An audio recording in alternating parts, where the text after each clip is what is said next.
Kanalımdan ve mutfağımdan herkese merhabalar. Bugün sizlere ev yapımı tulumba tatlısı tarifi vermek istiyorum.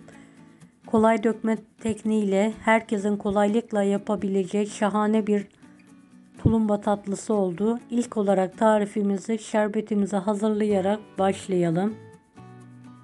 2 su bardağı toz şeker uygun bir tencereye alınır. Üzerine 1,5 su bardağı su eklenir.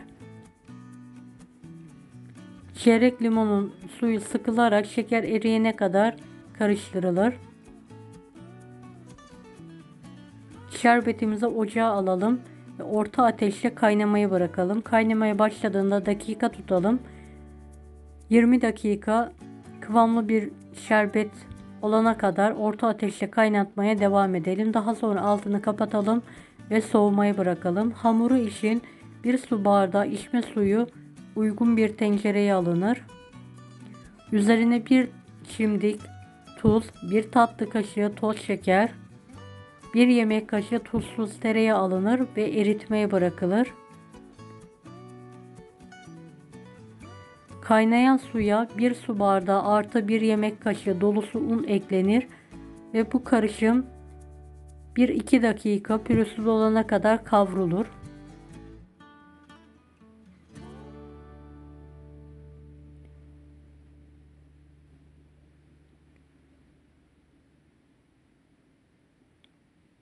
Hamuru toparladıktan sonra bir 2 dakika kavurmaya devam edelim. Daha sonra uygun bir tepsiye alalım ve hamurun soğumasını bekleyelim. Bu aşamada da bir kaşık yardımıyla hamurumuzu yoğuralım. Pürüzsüz bir hale gelsin bu sayede.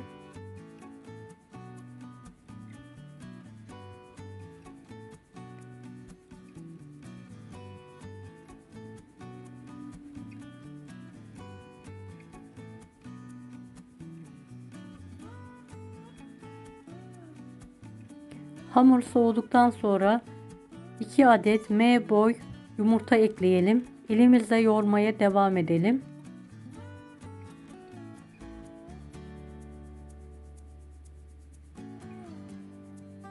Akışkan bir hale gelene kadar elimizle yoğuralım.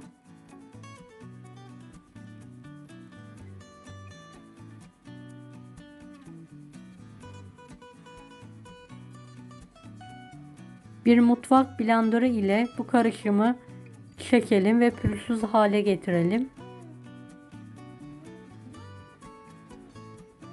Evet, gördüğünüz gibi kıvam bu şekilde olmalı. Tulumba tatlısını sıkabilmek için pet şişenin kapağını ilk olarak ısıttığımız bir bıçak yardımıyla artı şeklinde keselim. Daha sonra artıların içinden tekrardan keserek tulumba kalıbı elde etmiş olalım kapak yardımıyla. Pet şişemizi de ortadan ikiye keserek ayıralım.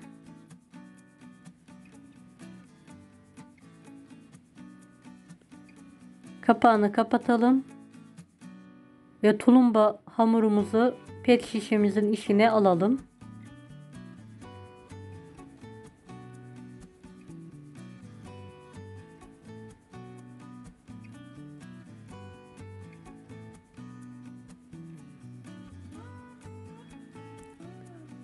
Bir tavaya bolca yağ alalım.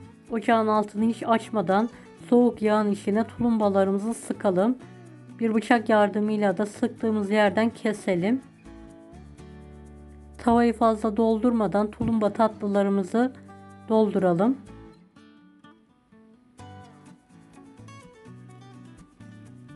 Videomu bu kısma kadar izlediyseniz yorum kısmına herhangi bir emoji bırakırsanız bana destek olmak için sevinirim. Evet, tulumba tatlılarını sıkmaya devam ediyorum. Tavayı fazla doldurmayacak şekilde.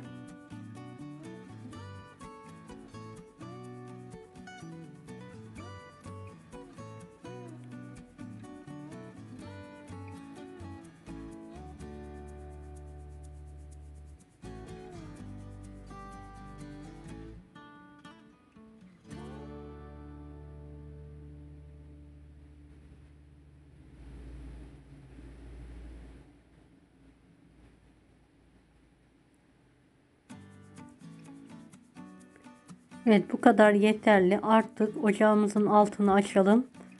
Tulumba tatlılarını kızartmaya bırakalım.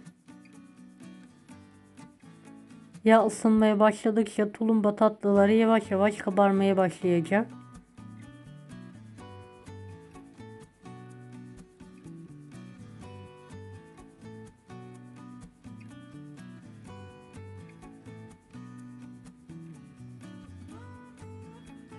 Evet, kabarmaya başlayan tulumba tatlılarını arada ters çevirelim. Eşit bir şekilde kabarmaları için ara ara karıştırmaya devam edelim.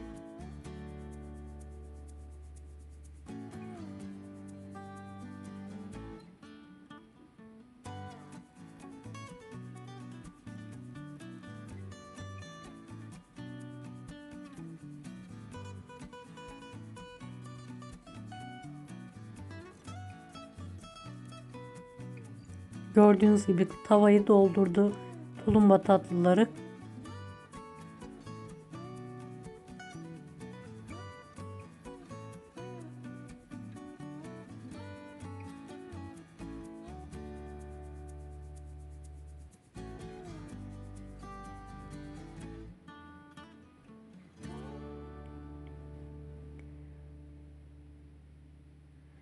Evet, ara ara karıştırarak nar gibi kızarana kadar tulumba tatlılarımızı kızartalım. Kızarması önemlidir. Tatlının çıtır olması için.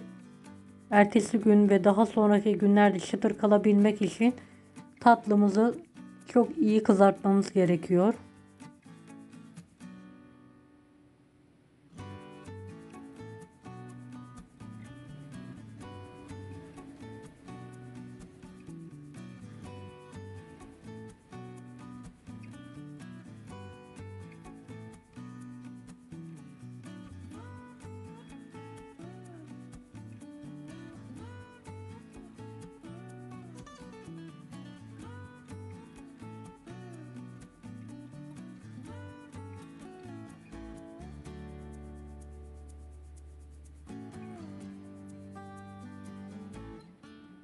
Evet, kızaran tulumba tatlılarımızı yağını süzerek bir peçetenin üzerine alalım.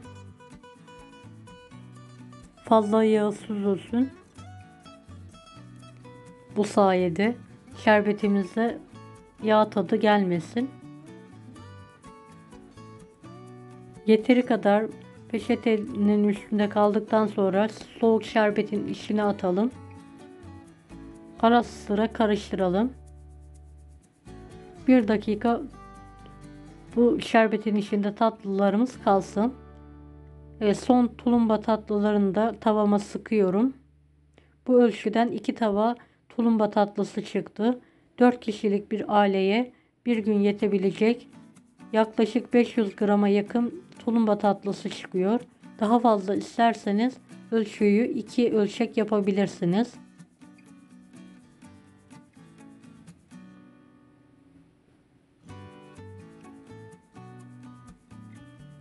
Evet, son tulumba tatlılarımı da sıkmaya devam ediyorum. İkinci tavada mutlaka tavanın altını kapatalım. Yağın da biraz ılımasını bekleyelim. Daha sonra ikinci tulumbaları sıkalım.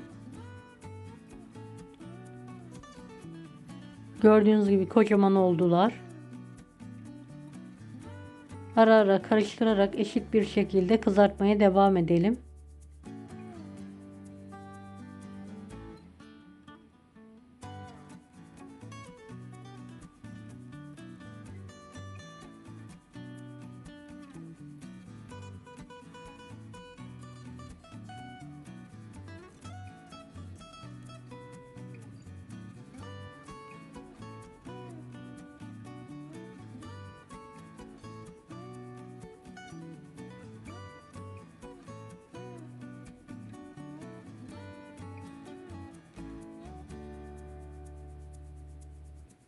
Evet, ikinci posta tulumba tatlılarımı da peçetenin üzerine alıyorum. Daha sonra şerbetin içine atarak 1-2 dakika şerbette kalmasını sağlıyorum. Daha sonra fazla şerbetini süzerek servis tabağına alıyorum. Gördüğünüz gibi tulumba tatlılarım hazır ikrama. Deneyecek olanlara şimdiden kolaylıklar dilerim. Kanalıma ücretsiz abone olmayı unutmayın. Bir dahaki videolarda görüşmek üzere. Allah'a emanet olun. Hoşça kalın. Daha farklı tarifler için bunları da izlemeyi unutmayınız.